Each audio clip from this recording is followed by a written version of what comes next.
बहुत है, अब कुछ अपने लिए कुछ कमा लो, राम नाम की पूंजी कमा लो।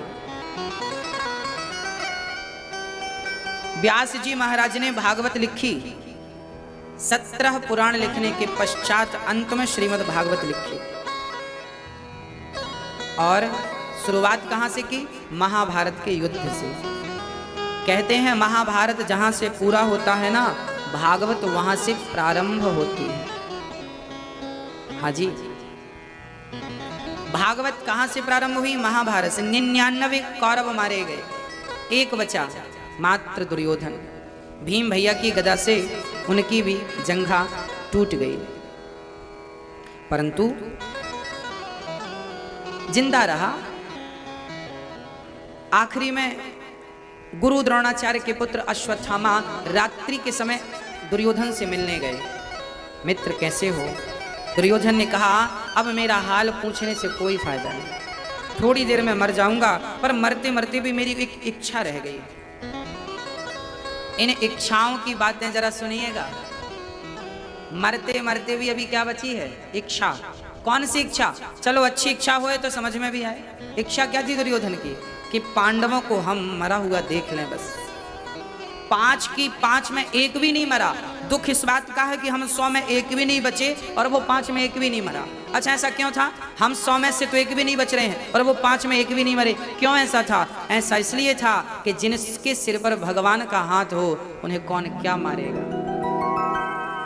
जिसने तेरा नाम लिया उसके जागे भाग, सोते हुए जीवन से अब तो प्राण जाग। कम है जिंदगी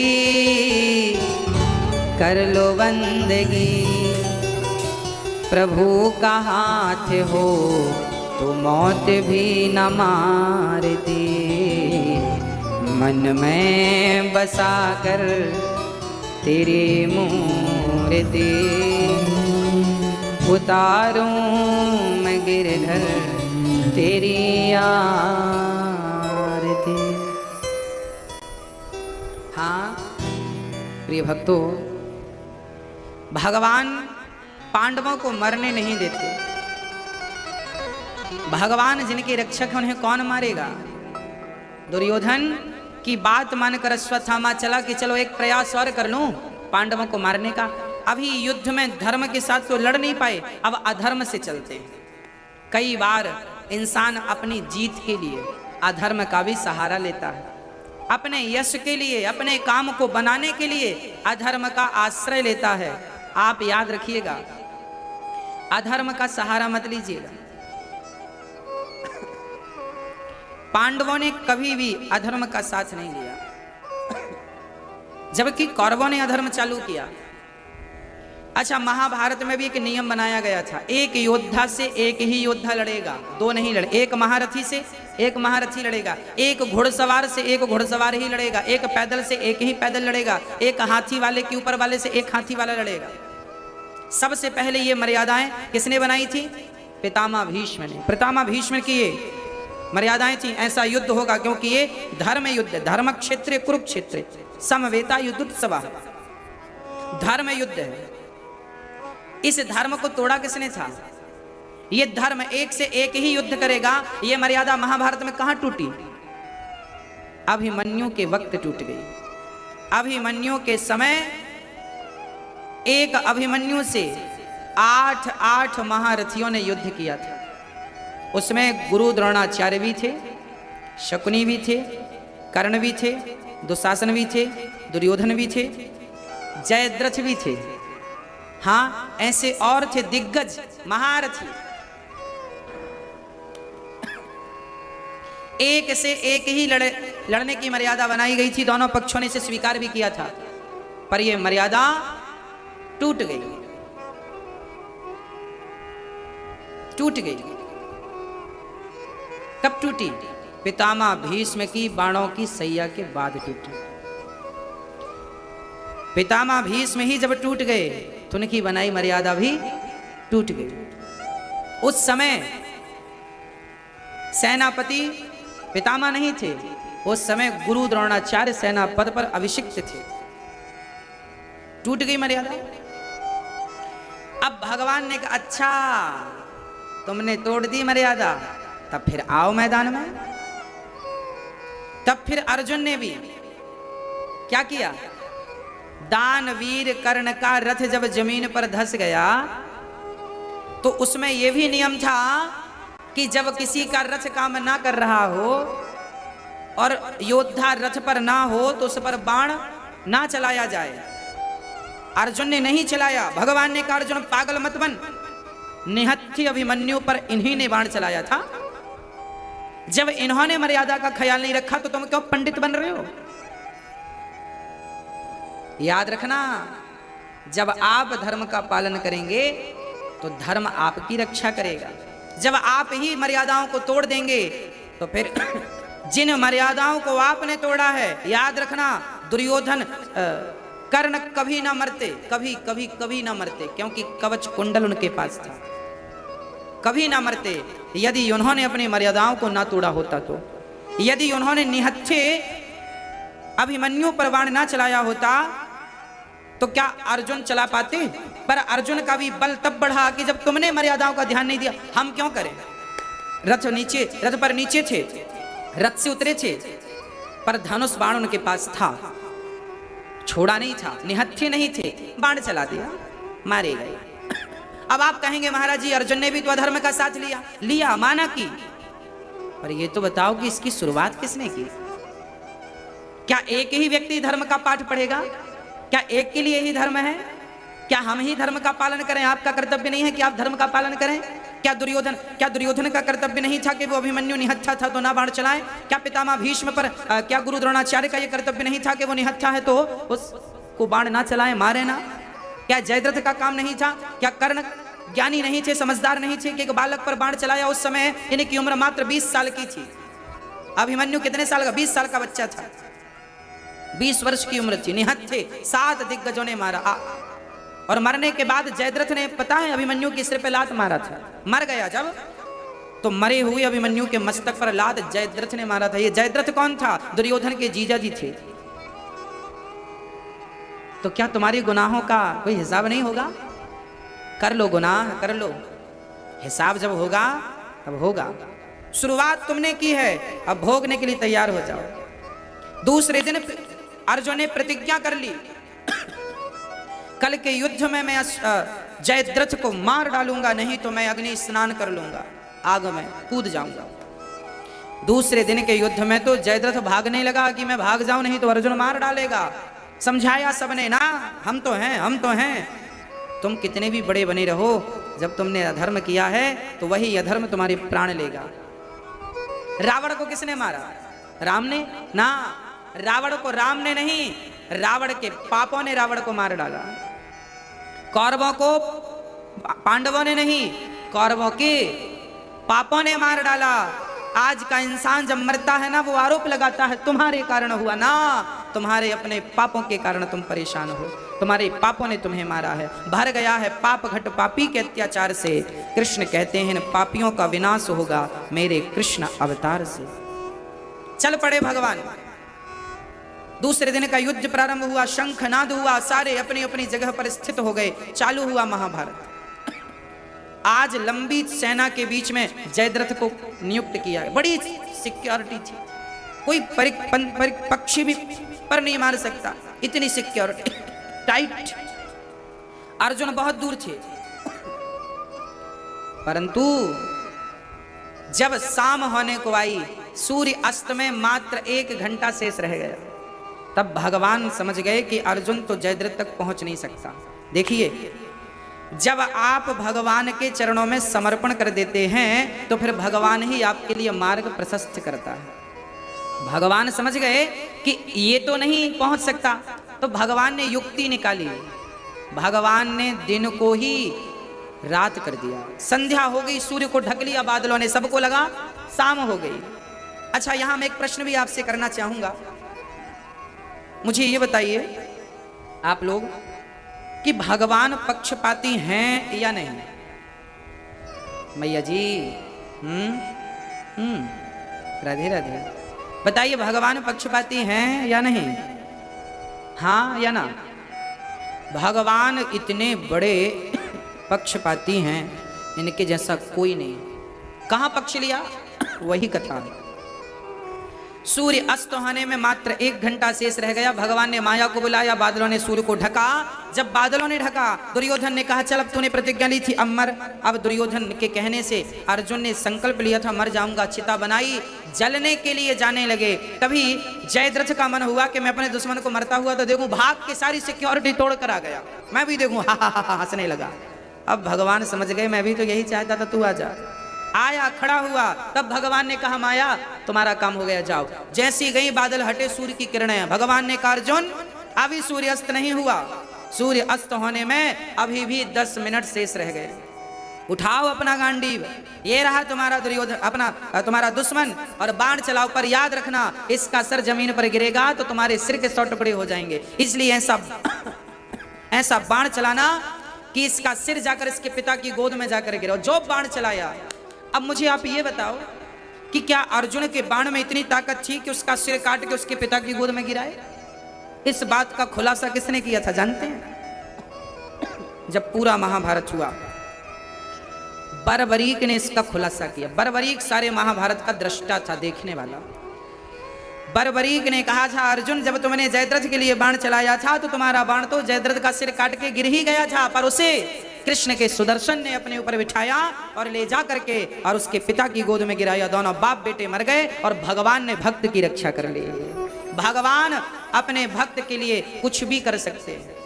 पक्षपाती बन गए, देखो ना, दिन को रात कर दिया। जैसे माँ अपने बच्चे का सदा पक्ष लेती है, ऐसे भगवान अपने भक्त का सदा पक्ष लेते हैं। हाँ, पूरा महाभारत हुआ। पांडवों को एक इतना सा दर्द नहीं होने दिया भगवान ने। क्यों? क्योंकि भगवान भक्तों का पक्ष लेते हैं। क्योंकि भगवान कृष्ण के सामने भगवान को मांगने दुर्योधन भी गया था और अर्जुन भी गया था। फर्क इतना है कि दुर्योधन ने भगवान से सेना मांगी और दुर्योधन ने सेना मांगी, और भगवान से अर्जुन ने सेना नहीं, भगवान से भगवान को मांगा। भगवान से मांगा दुर्योधन ने और भगवान को मांगा अर्जुन ने। तो जिसने भगवान से मांगा वो तो एक भी नहीं बचे, और जिसने भगवान को मांगा उसका बाल भी बांका नहीं होने दिया। बस आप समझ लो कि आपको भगवान से मांगना है या भगवान को मांगना है। भगवान से मत मांगिए, भगवान को मांगिए। पिता से मत मांगिए, पिता को मांगिए। आप मेरे पास आइए, मैं आपकी सेवा करूंगा। पिता से, पिता को नहीं। श्री भगवान बड़े प्रेम से। अब महाभारत का युद्ध हुआ। अश्वत्थामा आया, द्रौपदी के 5 बच्चे सो रहे थे। उन 5 बच्चों को पांडव समझकर, क्योंकि 5 के एक एक बेटा था द्रौपदी के द्वारा, उनकी शकल बिल्कुल पिता जैसी थी। रात्रि के 12 बजे और अश्वत्थामा डरे भी थे, कोई देख ना ले, चोर तो डरा ही होता है। बच्चों को पांडव समझकर 5 का बड़ी निर्दयता से सिर काट दिया, गर्दन काट दी। 5 का सिर लिया, चल पड़ा। देख दुर्योधन, ये रहे तेरे दुश्मन, देख मैंने पल भर में मार दिया। दुर्योधन बड़ा प्रसन्न, वाह मेरे दुश्मन मारे गए। थोड़ी देर बाद जब ध्यान से देखा ये पांडव नहीं, पांडव पुत्र हैं। उसी क्षण दुर्योधन की मृत्यु हो गई। पहले प्रसन्नता हुई कि पांडव मारे गए, फिर दुख हुआ कि पांडव नहीं, पांडव पुत्र हैं। सुख और दुख की संधि में दुर्योधन की मृत्यु हो गई। प्राण निकल गए, और जब प्राण निकले, वाह, इसे वरदान था, श्राप था। ये छोटा था ना दुर्योधन, तो संतों के पूजा पाठ के बर्तन फेंक देता था, चुरा लेता था। बड़ा परेशान बच्चा था तो भी परेशान संतों को करता। और जब संत पूछते क्यों रे तूने हमारे बर्तन चुराए, भगवान जी चुराए, भगवान को चुरा लेता, फेंक देता यमुना जी में। संतों को गुस्सा आई, संतों ने कहा क्यों रे? और जब संत पूछते ना तो रोने लगता, बीच में पितामह जी के पास चला जाता, देखो देखो बाबा जी में डांट रहे हैं। संतों ने श्राप दे दिया, नौटंकीबाज। पहले हंसता है अकेले में और सबके सामने रोने लगता है। जा तुझे श्राप देता हूं, आज के बाद तू हंसा और तुरंत रोया तो तेरी मृत्यु हो जाएगी। तब से ये साथ में हंस नहीं सकता था, हंसता तो हंसता ही और रोता तो रोता ही, एक साथ दोनों नहीं कर सकता था। पर आज इसके संग वैसे ही हुआ। पहले तो पांडव मर गए, ये सुनकर प्रसन्नता हुई, और फिर ये पांडव नहीं पांडव पुत्र हैं ये सुनकर बड़ा दुख हुआ कि ये तो गलत हो गया। उसी समय इसके प्राण निकल गए। प्रिय भक्तों,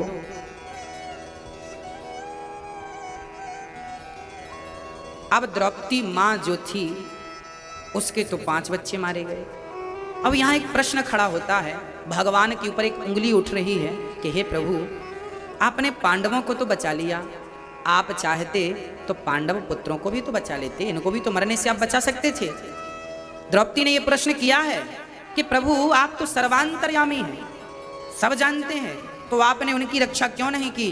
तब भगवान ने कहा, द्रौपदी इन बच्चों की उम्र इतनी ही थी, और सच्ची बात ये थी कि इन बच्चों ने जन्म ही इसलिए लिया था दुर्योधन की मृत्यु के कारण बनने के लिए।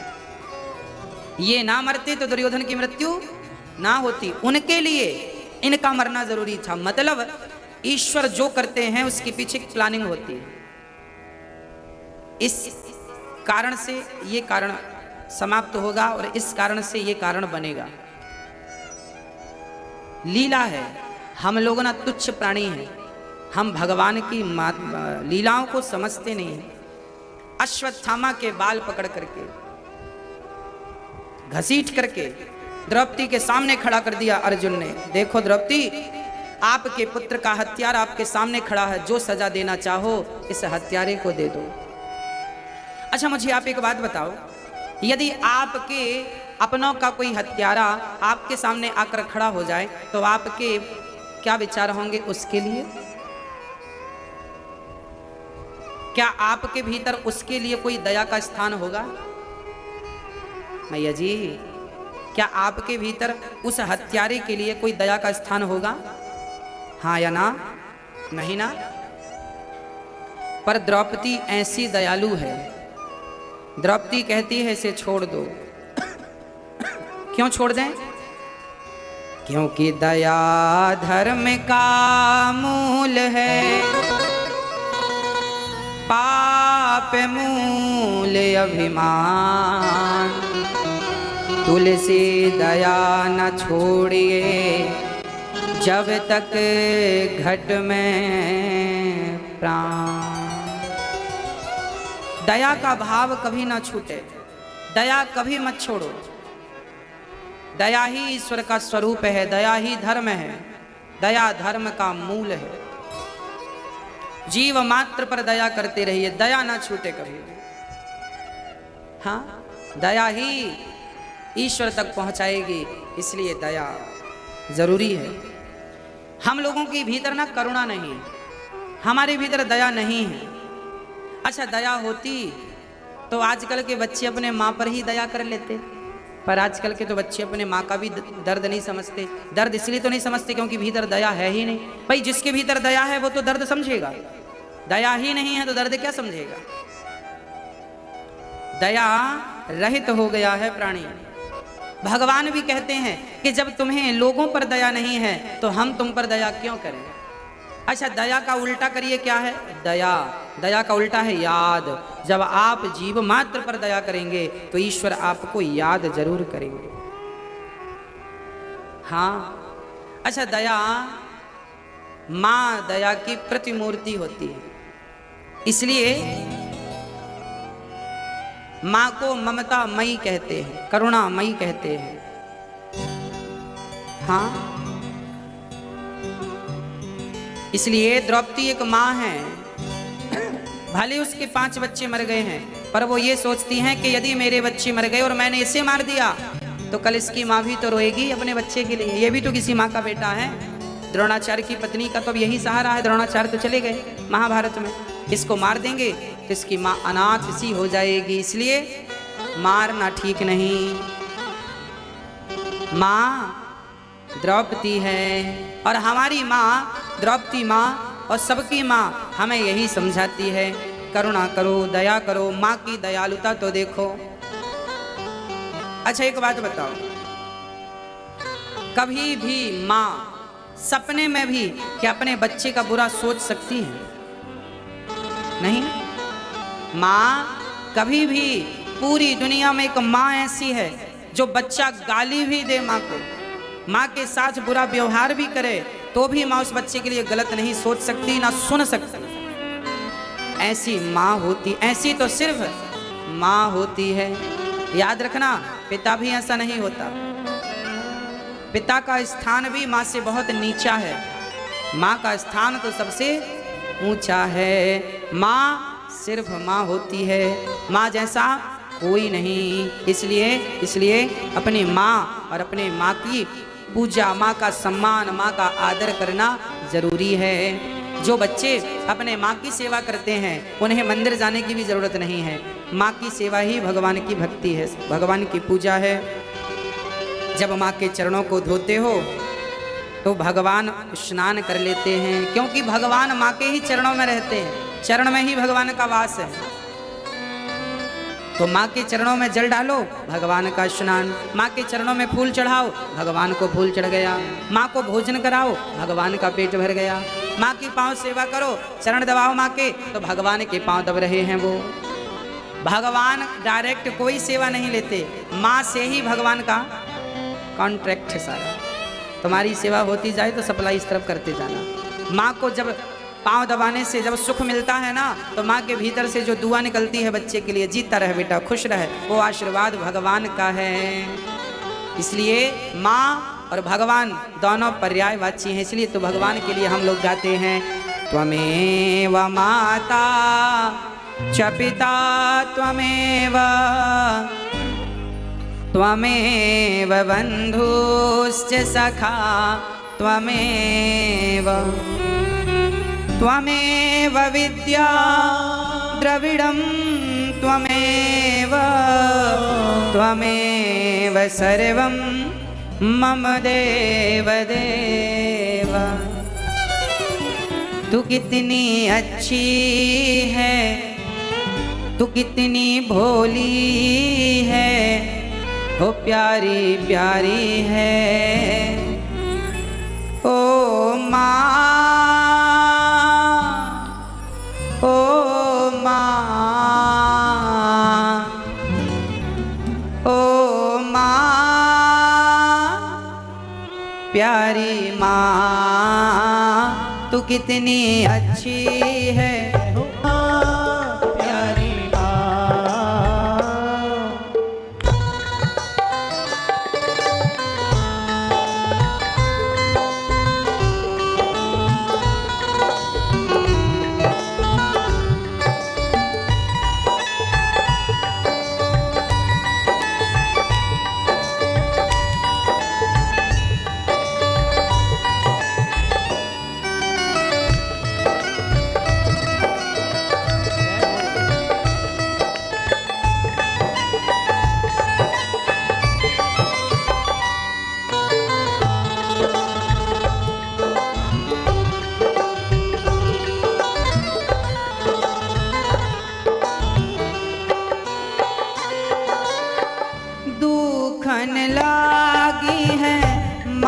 तेरी अखियाँ दुखन लागी है माँ तेरी अखियाँ, मेरे लिए जागी है तू, मेरे लिए जागी है तू, सारी सारी रतियाँ मेरी निंदिया पे हो, अपनी निंदिया भी तूने वारी है ओ माँ।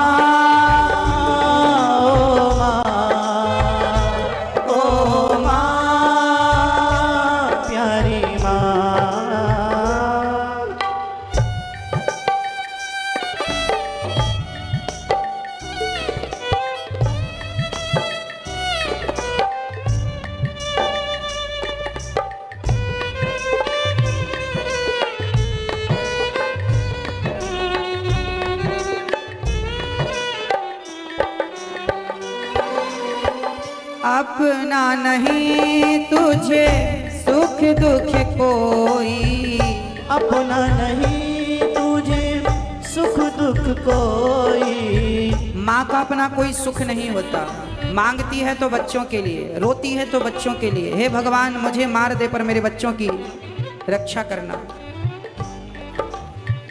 अपना नहीं तुझे सुख दुख कोई, अपना नहीं तुझे सुख दुख कोई। मैं मुस्काया तू मुस्काई, मैं रोया तो रोई मेरे हंसने पे, जय हो मेरे रोने पे तू बलिहारी है।